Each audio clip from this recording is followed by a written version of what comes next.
So we are joined by Damian Evans tonight, an ex-ADI, ex-examiner, now ADI again. Is that right? Yeah, back to being an ADI now. Part-time ADI, but yeah, back as an ADI. So how are you doing? I'm okay. It's been a bit of a culture shock, to be honest, to come straight from the examiner role, which I've done for 19 years, into an ADI. But I was an ADI beforehand, back in 1998, for about 5 years. So I went from ADI to examiner then for 19 years. Got to test center manager as well in that time and finished my career with DVSA on LDTM over in Bristol. I did leave and then I come back to the examiner role again this year, 2023 in February. Suddenly realized after about 2 months that I'd made a massive mistake going back and left again in June. And yeah, back into ADI now.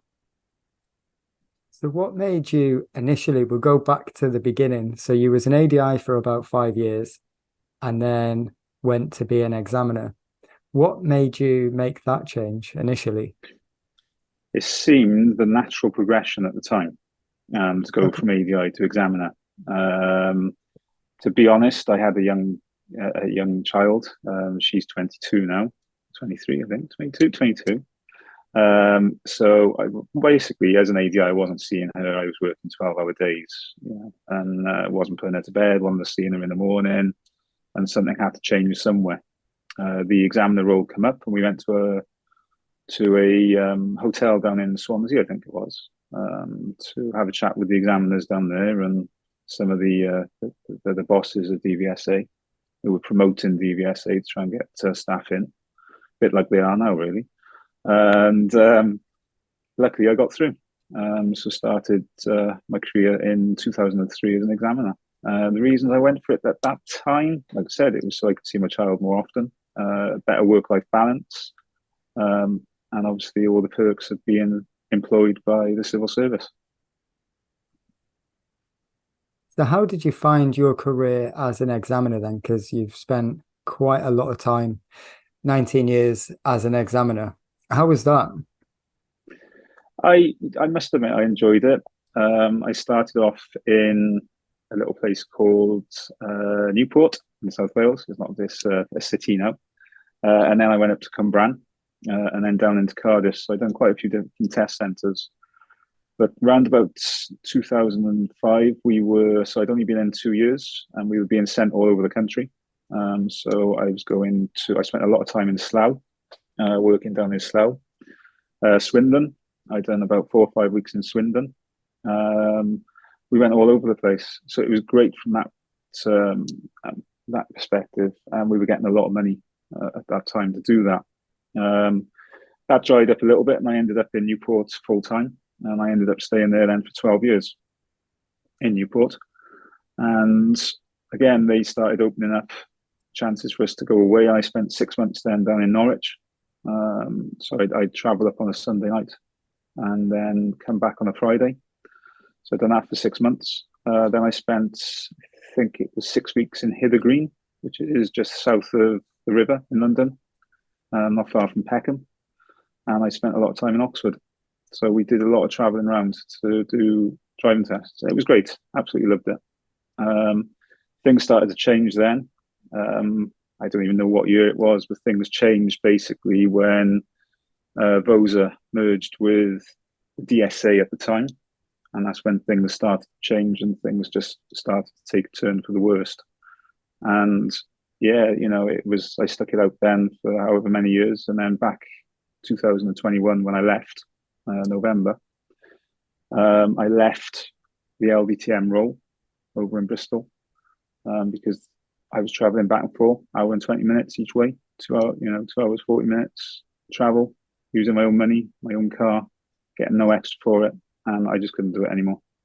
I spoke to the management at the time. They couldn't offer me anything back in Wales. So I left and become an ADI. Well, I didn't become an ADI straight away. That's a bit of a lie. I started training on heavy goods as a HGV instructor on C&E, the Okay. Arctic. Yep. and rigid Cat C and Cat D buses. So I was training on them from the November when I left, and I passed my ADI badge in January 2022, which was last year, and then started just to build up a little bit of a client base, to the point where I couldn't cope doing both jobs, and I quit the training HGV and went into ADI, and done that then up until February this year, where I think I've hit the midlife crisis because I've changed jobs so many times in the last 3 years, or the last 2 years, sorry. I've had 3 jobs in the last 2 years. And yeah, I'm happy where I am now. I'm quite happy with working this part time. And I'm still working for the civil service. But I work for the civil service because I'm absolutely petrified of, standing up off this chair now, falling over and breaking a leg or breaking an arm and not being able to work. And I've got no comeback. Whereas at least with the civil service, you've got that, that sick leave, the annual leave, the pension, and everything to fall back on. But being self-employed as a driving instructor, you just haven't got that. Hopefully, all that makes sense. It does. That's been a concern for me since going full-time self-employed, is mortgage, kids, and being a driving instructor, you need to be physically capable of doing the job. We can't just take a few weeks working from home, because you can't really teach people how to drive over Zoom, unfortunately. Otherwise, this would be a really easy job. Yeah, it would be really good, wouldn't it? Especially in Wales at the moment with the speed limits down to 20 miles an hour. Probably just walk behind them. Yeah, it's causing no end of problems at the moment. People are taking some real liberties, driving dangerously, to get rounds. Even when I'm driving, without the L plates on the car, you're driving, sticking to the speed limit, 20 miles an hour. And you've got people, buses overtaking you and things like that. It's absolutely ridiculous. It's frightening. Absolutely frightening. So we're going to go down another rabbit hole now, because I've not been to Wales since everything changed. Do you think it's made the roads safer, or do you think it's had an opposite effect with more impatient people? What's been your experience with it? I personally think all you got to do is look online at some of the video clips that are being pushed out through Dashcam Exposed and things like this. But I think it's made people more impatient. You get people driving, right up your backside.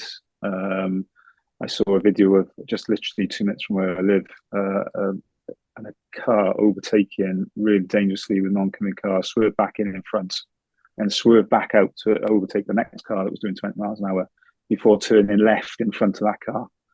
And you're just like, why do that? So I think personally, it's made it worse. I understand why the Welsh government have done it, but I don't agree with it at all. I think, and a lot of people, I think they had a 300,000 petition signature signs, which is, I don't know what they've done with that, whether or not they're going to do anything with it at all. But then you've got the likes of, I don't want to go politics at all here, but you've got Rishi Sunak saying that he doesn't agree with it and it will never happen in his country, or as in England.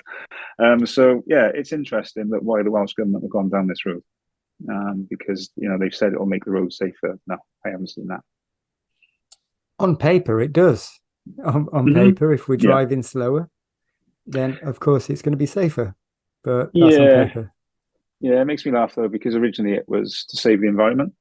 That's why they were originally going to reduce the speed to 20 miles an hour to save the environment. Then all of a sudden it changed to saves lives. So which is it? Even the government don't seem to know which one they're doing it for. Standard confusion. How's that affected the tests? I have seen stuff online about some roads haven't been signed for 20s. Some people are confused whether the road is a 20, isn't. I'll be completely honest, I've not looked into it too much because I'm not going to Wales anytime soon. But there seems to have been a bit of confusion on some driving tests that people have put out. Have you noticed that? Has it made it more difficult for your students?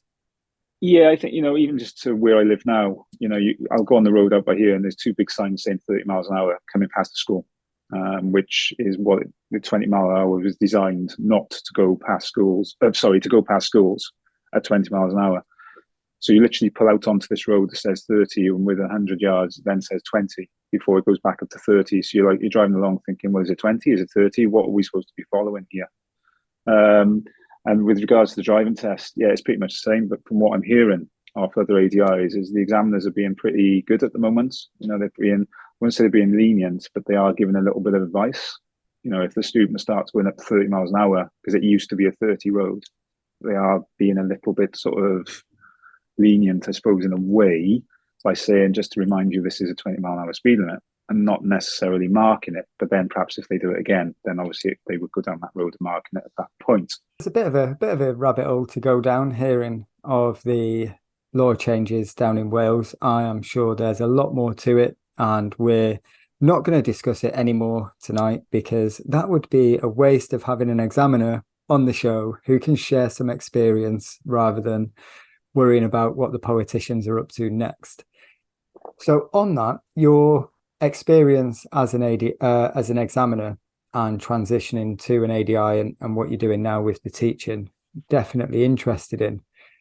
But how was your career as an examiner? What were some of the challenges of doing that job that kind of examiners face routinely?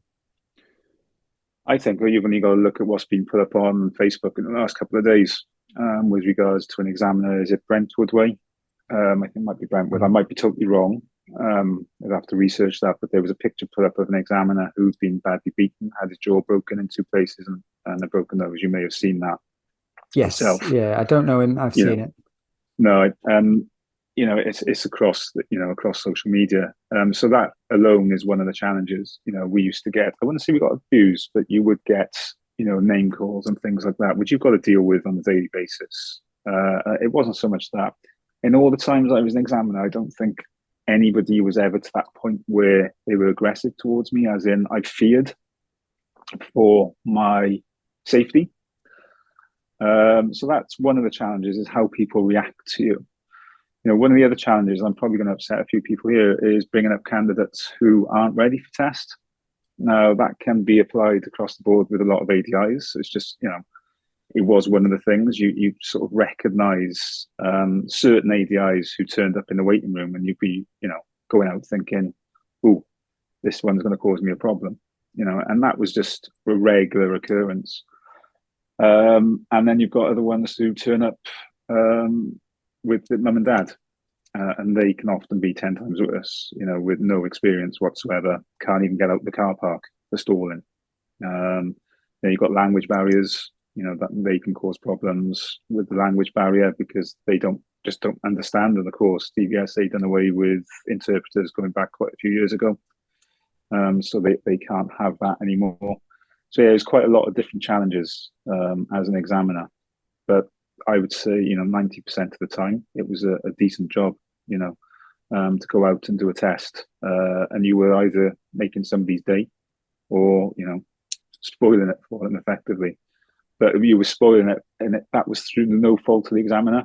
And it was ultimately, I've said all along, ever since I left, is you often hear people saying, that examiner failed me, or that examiner did this, that examiner failed me for whatever. It's not the examiner that failed you. It's the candidate that failed themselves. And I will sort of defend the examiners in that respect, because it's wrong for people to go away and say that. And probably a lot of ADIs will probably think that's wrong, but it's just my opinion. I've mentioned this previously. I think it's been on one of the shows. If it's not, it is now. You get it with my students. They have friends that have failed driving tests, or they've passed driving tests, and they'll ask me a few weeks before, oh, what about so-and-so examiner? What about this examiner? I've been told that they're not good, that you don't want this person, you don't want that person. And my question is always the same to the student. Like, did your friend who had this really bad examiner pass or fail their driving test? Yeah. And if it's a really bad examiner, chances are their friend failed.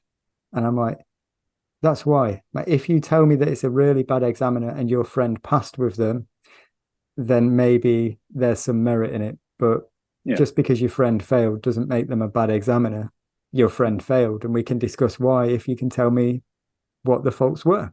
Yeah. But I do take your side because, in my opinion, I don't want a divide between examiners and my students. I'd rather my students are going in with a positive mindset, thinking all examiners are great, and then not worrying that the next person they're going to get is the one that they're worried about. If that makes Yeah. sense. Yeah, it does. I used to take a lot of heart from when I used to take, as an examiner, take a candidate out and they will have failed for whatever reason.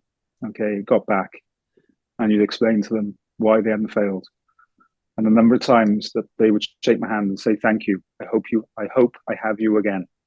Now, I used to take heart from that because I thought, well, I've done a good job here. Although that person has failed for whatever reason, they've looked at me and thought, yeah, I get why I failed and why you had to fail me.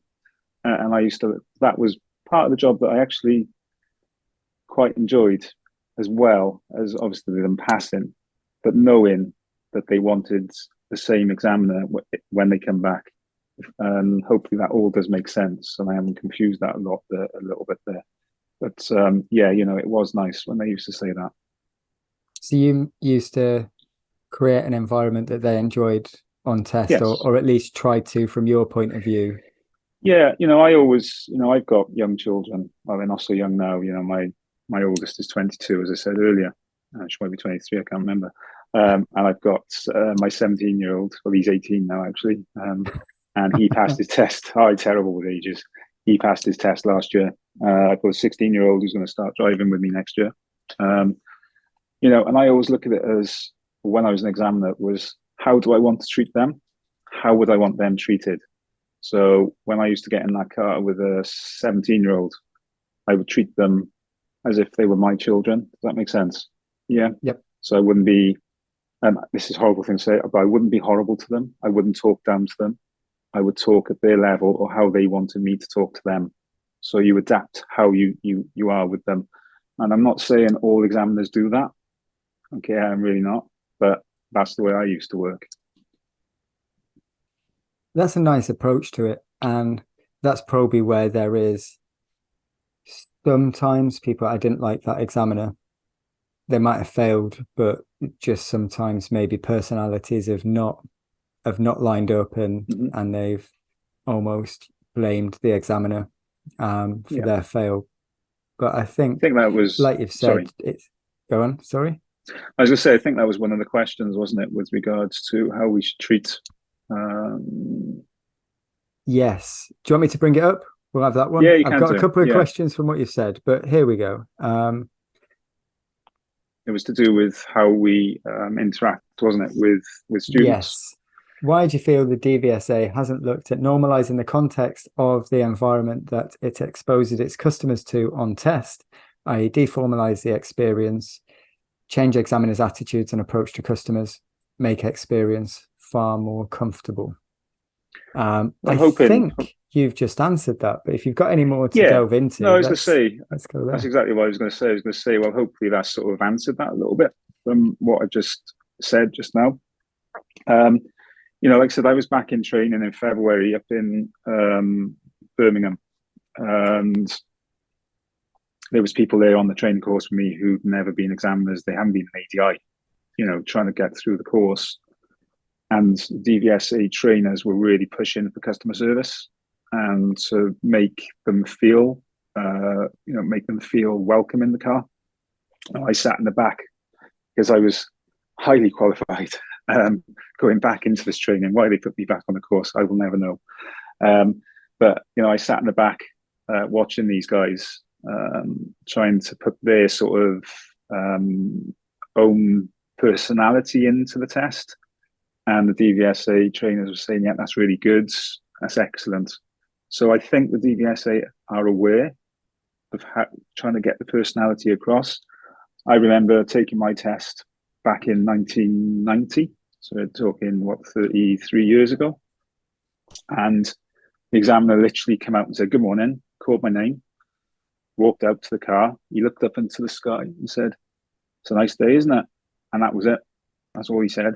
They had black trousers on, white shirt, and a black tie. Now you could either say they looked like they were going to a funeral or looked like penguins coming out.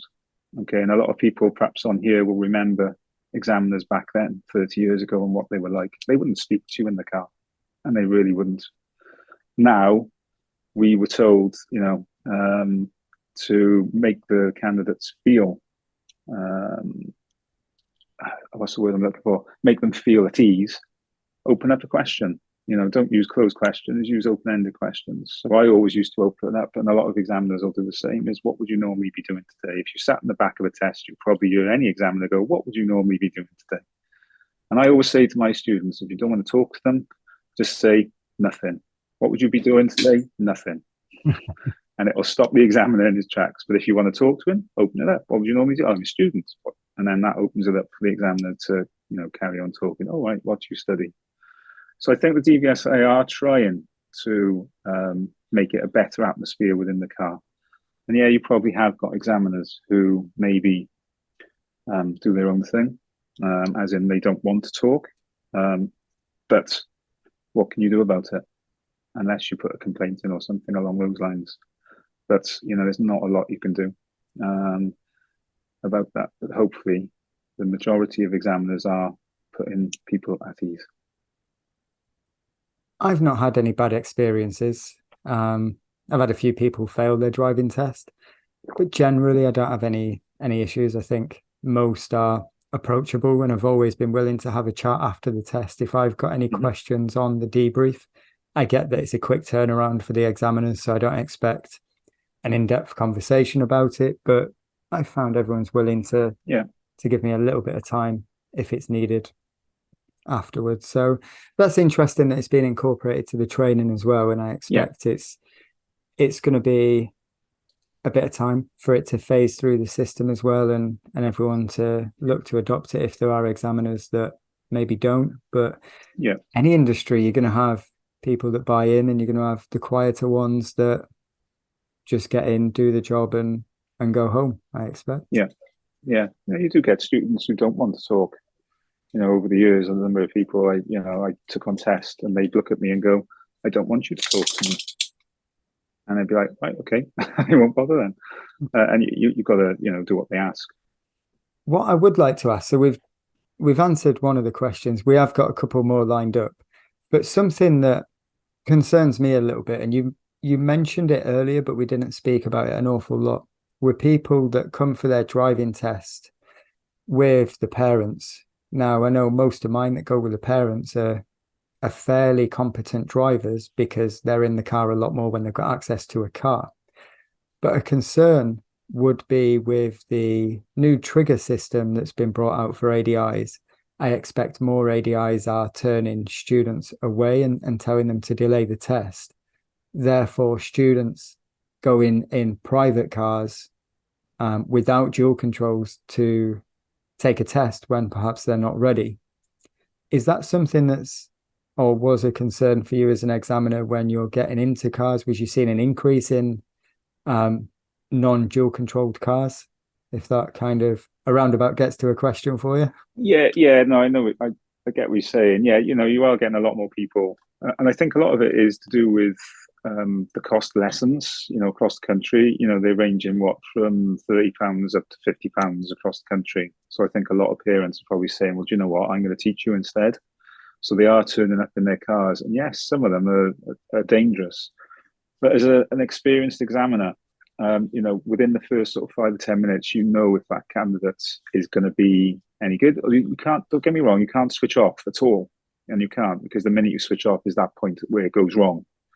So you can never switch off on a driving test. Same as a driving lesson, you can't switch off. No matter how good that person is, you can't switch off, because the minute you do, they're going to do something completely uncharacteristic, and you're going to end up wrapped around a lamppost, as I was last year. That's a different story. So it is dangerous, but ultimately, once that examiner gets in the car without dual controls, they can still control it. They can stop the car, obviously, by pulling the handbrake, which I've had to do on occasions, or you've got to grab the wheel, or you literally scream and stop, depending on the situation. At which point then, depending on the severity of the fault, So if it's a, a real dangerous fault and you think, my God, I'm lucky to get away from that one without having a serious accident, you can just pull up on the side of the road and get out of the car. Okay. Now, as you know, I don't know if that's ever happened to you whilst you've been teaching. It's quite a regular occurrence in certain test centres. But yeah, that's something the examiner can do. It doesn't change the situation with regards to these people turning up. Is there a solution? Well, the DVSA could turn around possibly and say, well, you can only turn up if you've got dual controls, dual control car. But I don't think they would ever do that because it's going to upset too many people. It would never get through Parliament or through the minister. So there's not a lot they can do about it, really. There really isn't. People are always going to turn up without dual controls. It's just going to keep going. It's going to keep going. They keep. Don't get me wrong. They keep records of these, as you know, things are put onto the test report. So they know if it's a dual control car. So they're monitoring the number of accidents and things. And I think if it got to the point where there was more accidents in non-dual control cars than there was dual control cars, maybe they would look at it at that point. But at the moment, I believe they're not looking at anything at all. Hopefully that answers that question. Yeah, more from a personal perspective as well. I guess if you're an experienced examiner, you can manage the situation. But do you feel more at risk, or like you said, you can tell within the first few minutes anyway where you're going to be at? So you don't think it's increasing the risk for examiners with more private runners potentially doing driving tests at short notice in the current climate? I think in the current climate, the number of tests that are being booked from people, away. So I teach it in Cardiff. Okay. But what you're finding is when you get up to the test centre, you've got people turning up from London, Scotland. They're coming in from all over. Now, most test centres have got a few awkward junctions. They've always got the one or two. I'm going to say awkward. I say challenging junctions. But these people who are turning up won't have a clue. They're not going to have a clue. And if they turn up and go on that, they are going to cause possibly a huge problem for the examiner. So in that respect, it is probably unsafe for the examiner. And I'm not saying the examiner won't take them there because that would be unfair. Okay, so they would still take them there, but they would be more ready, if that makes sense. So rather than you've got that dual control to hit if something goes wrong, you're already preparing yourself long before that point. Because what you often find is, as an examiner, probably as an ADI, you will know when you come to a certain junction that they may try and cross that traffic or they may try and do something else. So you're already anticipating it. So as an experienced examiner, sorry, there's the dog. As an experienced examiner, you're already anticipating those problems anyway. But yeah, I don't know what they can do. There's been a lot of things I've read on social media where, could the DVSA possibly say, well, limit it to a postcode, 50 miles within a postcode. Now, when I was there, we sort of mentioned this as examiners, but then is that fair to a student who's working, who's away? So you've got somebody in Cardiff who is from, say, Plymouth, but they're a student in Cardiff and they're here for 3 months. Well, they could effectively learn to drive within that 3 months. So you're now limiting them to have a test back in their hometown with Plymouth or within that 50-mile radius. Is that fair? I personally don't think it is. So I can't see them ever doing something like that. It's never going to happen. I don't see an easy way out of the situation with the driving tests, in all honesty, which is why I'm not too worried. I'm trying to manage my business around the situation rather than hoping it's going to get better. I don't see how it'll get better. We're always going to have people turning 17. Therefore, this backlog we're not getting ahead. So we're never going to get ahead. I expect even with the additional test slots over the next, 6 months, I don't think the backlog will go, because when these new tests go on the system, they're still gone within 10 minutes. They're taken and all my students are still waiting. Yeah, I think a lot of it is they're being bought up by these bots as well, aren't they? And then, just before I left, I was working down in Western-super-Mare, and a guy turned up to test, and he was so bad. I can't remember where he came from. I think he came up from London or something like that. But he was so bad, he literally on the road for 5 minutes, and I had to terminate the test because he was that bad. And it was during, I think we were just coming out of COVID, so they were still doing that one serious fault and back to the test centre. So we got back to the test centre, and he said, "Oh, he said, yeah, I understand why I failed. I got no issues with that." He said, "What I'm annoyed about," he said, "I paid £300 for this test today." And I said, "What do you mean?" He said, "Well, I bought it off this app, and they'd arranged it for him, and he'd actually paid £300 for that test." And that's going back just over 2 years ago. So I tend to book them myself. But it also then stops, them going for these tests where they may pay £200-300 for. But I've noticed they've even started doing it with the theory. They're charging £60 for a theory test if you book online with certain companies. Yeah, it's ridiculous, absolutely ridiculous. I had a student fall short on that, the theory test. They thought they was going through the official site, and they paid a lot more than what they were supposed to for the theory test. So I do tend to now, when I speak to people initially, ask about the theory test and make sure that they're going onto the government website opposed to a third party. So it's things to look out for, especially for me. I don't book tests for my students. I need to make sure they're going to the right place to book it at a time that suits them, and I can manage my diary around it. Yeah. So it's a challenge. But with that, a last question on the non-dual control cars. Is the test route set before you get into the car? Can you navigate it to safer areas if they're in a non-dual control car? How do the test routes work? So test routes, most test centres will have between 12 and 14 test routes. It just depends on how many examiners are in the test centre. It used to be that they'd have 2 test routes for each examiner. So obviously if you have 7 examiners working in a centre, you'd have 14. But I believe that they narrowed that down to 12 routes. So what we do, you just go out onto it, you go out into the waiting room, you call your candidates out, you go out to the car and you think, right, I'm going to do route 1. And off you go, do route 1. There's no sort of set routes. You have to do each route the same amount of times over a monthly period. Okay, so you sort of monitor the routes that you're doing. So if you've got 100 tests, 12 routes, you should really be doing. I got to work out this now on my maths now. 12 8 of 96. Okay, so you should really be doing those routes around about 8 times each, maybe 8, and then obviously you're going to do another 4 on top, so you may get 4 routes of 9, and then the rest doing 8. And that's the way you need to work it. So if you're suddenly doing one route because there's a nasty roundabout on it or something, then obviously that can affect your pass rates and your failure rates. So that's the reason why you have to have this. You monitor it yourself to ensure that you're doing those routes the same amount each time, because otherwise, you could end up having a massive pass rate or fail rate because you're using one particular route.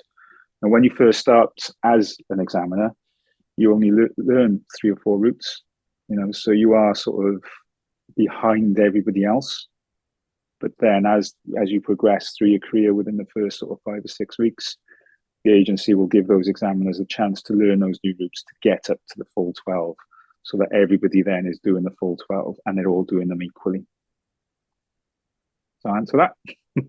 It does, which leads me on to question 2, pass and fails, because you mentioned that there. If an examiner, it was one of the questions, I'll rephrase it, but I think we're there or thereabouts. Do you need to be in certain averages with the pass fail rate? Is there going to be questions if an examiner's got 100% pass or a 80% fail rate? What's the grey area with that? So there is no pass or fail rates. Okay, it's a common myth. Ever since I started learning to drive, it's always been, you don't have your test on a Friday because the examiners pass too many Monday to Thursday.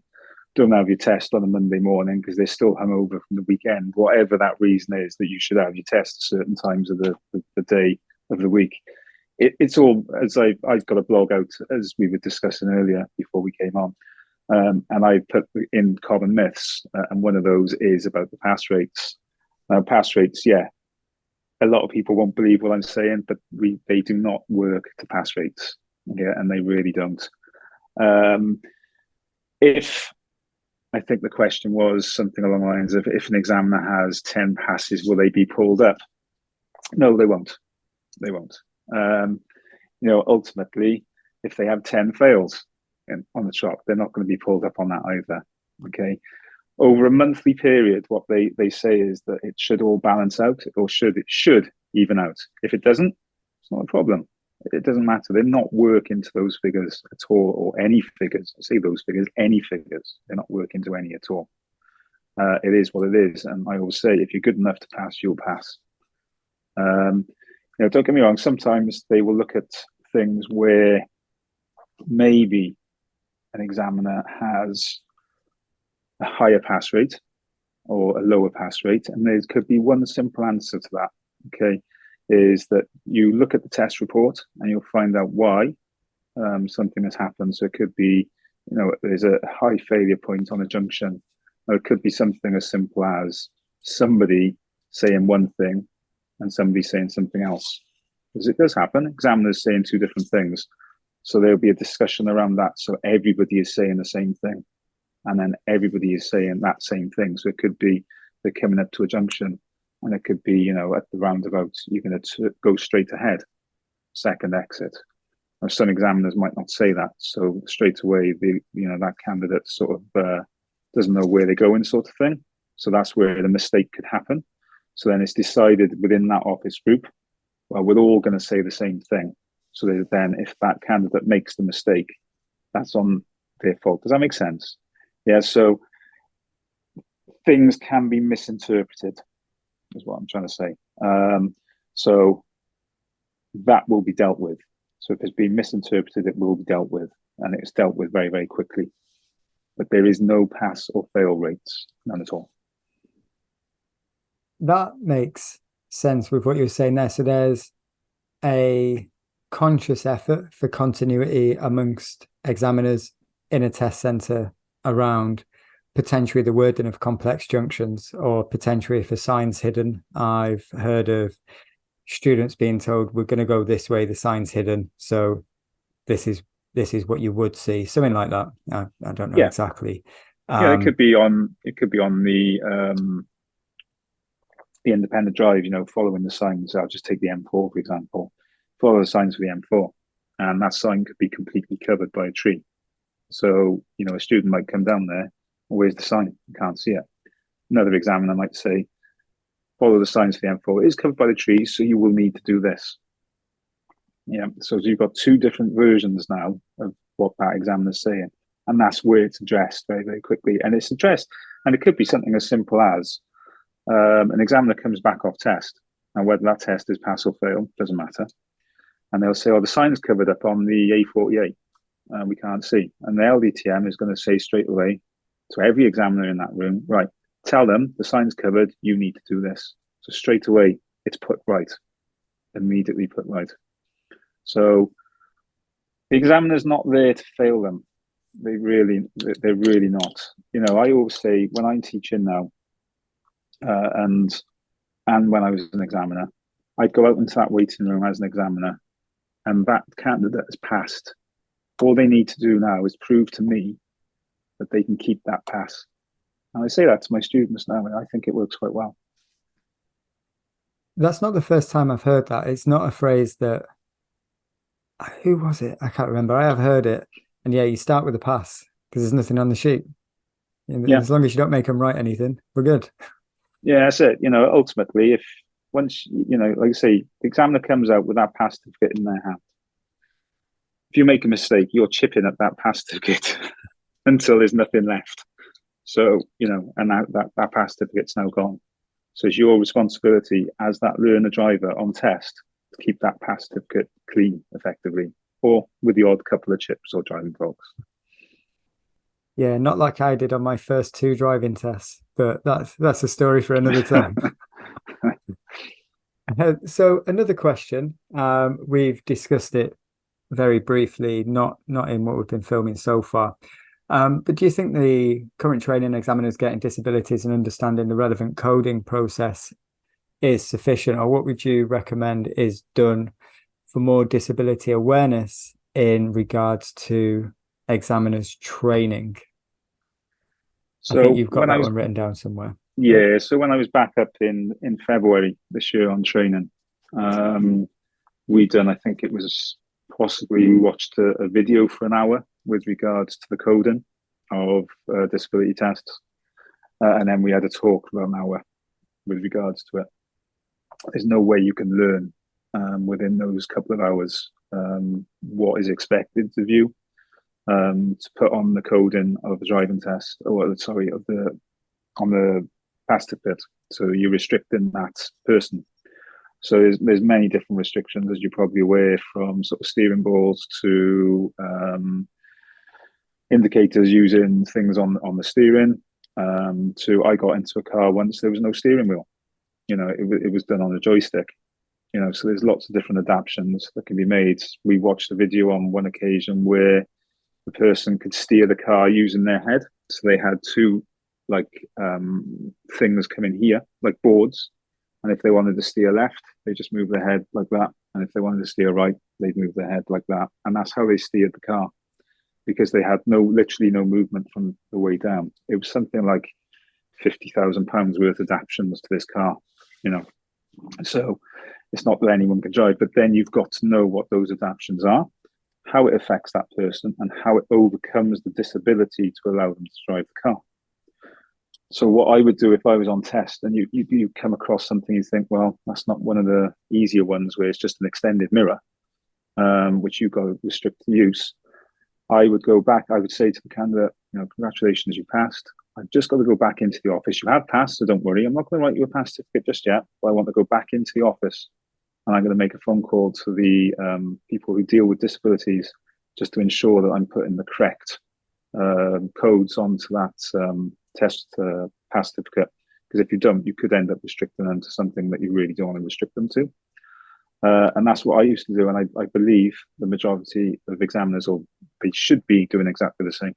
If they're not sure, if they're 100% not sure what they should be restricting that candidate to, there's somebody at the end of a phone call that can tell them what code. I think, with regards to training, they just haven't got time to go through it. And it is a disability, and they should be, and they should, but they are trying. And I think they are trying to adapt to a way to ensure that the examiner is getting the help needed for that disability test. A fairly comprehensive answer there in you maybe didn't feel like you had enough training for what's out there, but you had the support to make sure that the students getting the correct coding put on their license before you send them away with the pass certificate. Yeah, definitely. Yeah, that sums it up quite nicely. Perfect. It must be a challenge with that. I mean, I know there are loads of adaptations you can have, but unless you specialize in that field, it's likely a challenge. Yeah, it is difficult because you've got. I remember many years ago, I took a student on test, and they had prosthetic legs, two legs, which had been declared due because it's declared before they come up for test. And I went out expecting to see an automatic car. But it wasn't. It was a manual car. Yeah. And they probably drove it better than some people who were not disabled. And at the end of the test, I had to think then, am I restricting this person to anything? Well, of course I'm not, because they drove it perfectly well. They showed me that they could drive a manual car with the disability they had. So in that sort of situation, there is no restriction. But then you might have somebody who cannot look over their right shoulder to check a blind spot because they've got a problem with their neck. So they have to have extended mirrors on the door mirrors and inside. So that's then a restriction that you have to restrict them to driving with extended mirrors. So it's knowing when you should restrict someone and not restrict someone. But like I said, if you're not sure, it was always ring up and just try and find out and explain what what adaptions were and make advice. Answers that question most definitely. You've got support if you need it to make sure they're getting the right thing. I'm having a look. We had a few questions. I put a post out to see who we've got. I think we've covered them or potentially. So there's one here. I think we've covered why you became an ADI instead of an examiner. We went into that, why you went ADI to examiner, and then I suspect your feelings towards the job towards the end when it changed are why you then moved back to being an ADI. So we can talk a little bit about that and then the pros and cons for each job very quickly, if that would work for you. Yeah, it's, don't get me wrong, the examiner's role it's a nice job. It's a fairly easy job. Unfortunately, things can be made difficult by students, candidates turning up, but even from people above you, management can make it quite difficult. Pros and cons. So as an examiner, obviously you're getting that regular hours, you're getting that regular pay.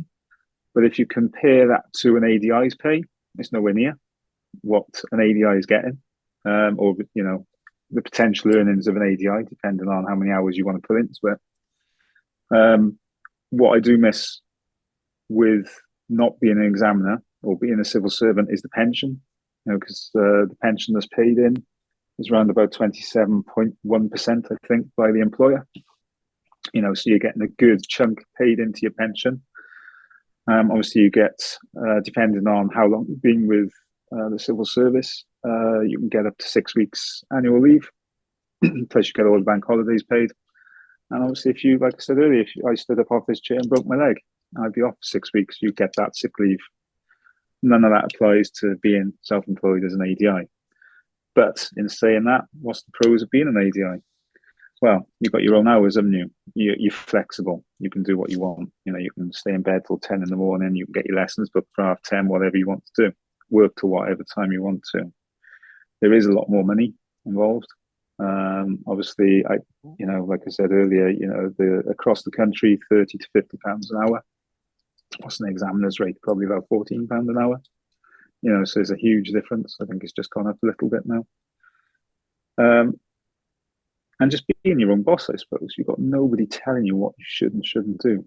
Whereas although the examiners are sort of left, I wouldn't say they're left to their own devices, because they've still got to follow that criteria. They're still told what they've got to do. But as an ADI, you just choose what you want to do, if that makes sense. You're your own boss, you're your own person. You're not answerable to anyone. You've got to do your own accounts. You do all this. Like you're doing this, you do those things. As an examiner, I wouldn't have been allowed to take anybody on a driving lesson except close family, like my kids. It wasn't allowed. It's still not allowed because of the conflict of interest. So I think it just depends what you want. I was talking to somebody recently who became an examiner, and they lasted about 12 months, and they went back to being an ADI. And just said it's not what they thought it was. And I think that's the issue. I think from the outside looking in, the examiner role looks really, really nice. But once you're in there, the ADI role is probably a lot better, and you want to get back out to that one. Good answer. And I think you'd covered that with why you went to be an examiner. From the sounds of it, the pros and cons match up with why you went to be an examiner initially, the pension, the work-life balance, everything else. And then a few changes over the last couple of years, but it seems to have settled out now. Yeah. I'm looking through the questions. I think we've either already spoke about them or we have now covered the questions, which I'm glad you've taken the time to look at them and come up with some answers for people. But you mentioned earlier on about your blog. What we'll do is I'll add the links in the description so people can find you. But what is it you're up to with the blogs? If you want to take a couple of minutes, let everyone know what you're up to, But and then we can it, it, it just hear it. started as a bit of fun, really. I started, I think the very first one I done was a day in the life of a driving examiner. And I just started doing a little bit, playing about with it. The latest one has been common myths, so going around stalling, hitting the curb, rolling back on hills, that sort of thing. Because you often hear, from when I've had picked up students from other instructors, because for whatever reason, they'll say, oh, my last instructor told me if I hit the curb, I'll fail. If I roll back, I fail. It's not the case, and I put that into the common myths.